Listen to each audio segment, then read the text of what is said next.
दरम्यान एकीकडे युतीसाठी विरोध होतोय। भाजपचे प्रदेशाध्यक्षही कार्यकर्त्यांना जास्तीत जास्त उमेदवार निवडून येण्यासाठी प्रयत्न करण्याचं आवाहन देतात, तर दुसरीकडे भाजपा 105 जागांचा फॉर्म्युला शिवसेनेलाही मान्य नाहीये, अशी माहिती शिवसेनेच्या वरिष्ठ नेत्यांनी जय महाराष्ट्राला दिली आहे। युतीबाबत शिवसेनेच्या कोअर कमिटीची बैठक सुरू आहे। यात जागा वाटपाबाबत चर्चा सुरू आहे। त्यामुळे रखडत युतीच्या दारावर आलेलं युतीचं घोडं जागा वाटपात अडकण्याची आता शक्यता वर्तवण्यात येते।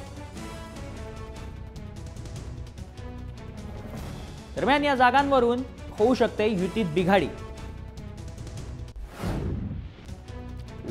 लालबाग, परळ, वरळी, गिरगाव, भांडू, विक्रोळी, घाटकोपर, सायन, दादर, माहीम, विलेपार्ले, दिंडोशी, गोरेगाव, जोगेश्वरी, अंधेरी, मागठाणे आणि दहिसर हे सगळे युतीतले वादग्रस्त वॉर्ड आहेत।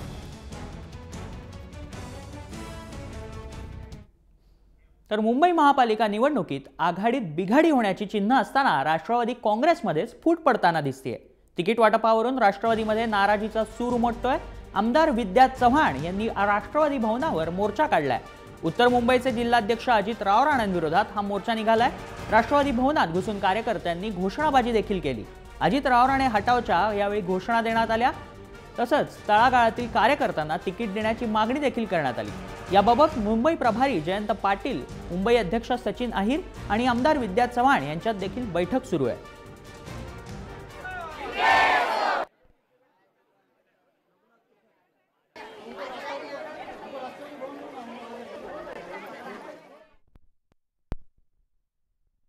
विभागामध्ये पक्षाचं कार्यालय आहे।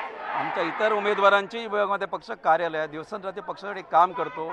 तसं जरी असताना आमचे जे जिल्हाध्यक्ष आहे ते गुटबाजी करून आमचे सगळे नाव पाठवतात। इतर त्यांना जे अपेक्षित आहे अशा लोकांची नाव इथे पाठवून दिलेले आहे आणि अशा लोकांना तिकीट देणार असं आम्हाला समजलं। त्यासाठी एवढा प्रचंड संख्येने या ठिकाणी आलेत आणि आम्हाला जर तिकीट नाही दिलं तो छुपा त्यांनी संगणमत शिवसेनेशी केलेला आहे।